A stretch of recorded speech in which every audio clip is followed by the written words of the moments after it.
वैष्णवी हगवणेची आत्महत्या की घातपात? वैष्णवी हगवणेचा शवविच्छेदन अहवाल आता समोर आलेला आहे। शवविच्छेदन अहवालातून अनेक धक्कादायक गोष्टी आता समोर आल्या। तर वैष्णवीचा मृत्यू गळ्याजवळ झालेल्या फासाने झालाय।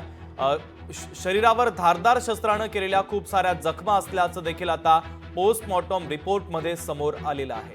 त्यामुळे ही आत्महत्या आहे की घातपात, या संदर्भातल्या चर्चा सुरू झालेल्या आहेत।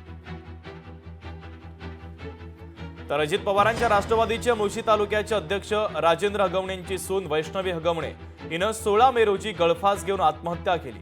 आता या प्रकरणात बीजे हॉस्पिटलने दिलेला शवविच्छेदन अहवाल समोर आलाय। वैष्णवीचा मृत्यू गळ्याजवळ झालेल्या फासाने झालाय।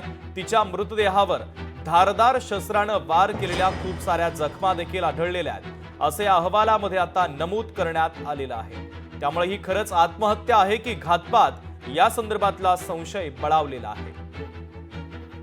आपले प्रतिनिधी सुशांत डुंबरे आपल्याला बातमीच्या संदर्भातले अधिकचे अपडेट देत आहेत। सुशांत, नक्कीच वैष्णवी हगवणे हिच्या आत्महत्या प्रकरणी आता एक मोठी अपडेट समोर आलेली आहे। तिचा पोस्टमॉर्टम रिपोर्ट जो आहे तो समोर आलेला आहे आणि त्यामध्ये देखील उल्लेख आहे की गळ्याजवळ तिला फास बसला आणि तिचा त्यामध्ये मृत्यू झाला।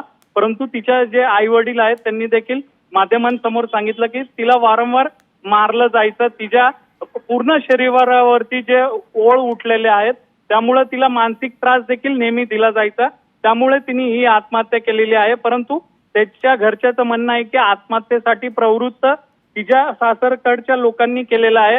वारंवार पैशाची मागणी करत होते, गाडीची मागणी करत होते, सोन्याची मागणी करत होते, नेहमी तिला त्रास द्यायचे आणि माहेरी पाठवायचे पैसे आणायला, असं देखील वैष्णवीच्या आई वडिलांनी सांगितलेलं आहे।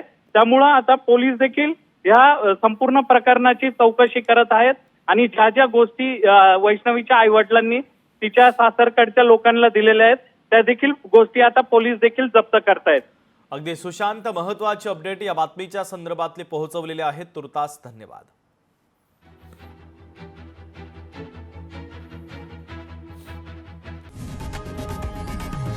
लोकशाही मराठी ऐका, पहा, जागरूक रहा।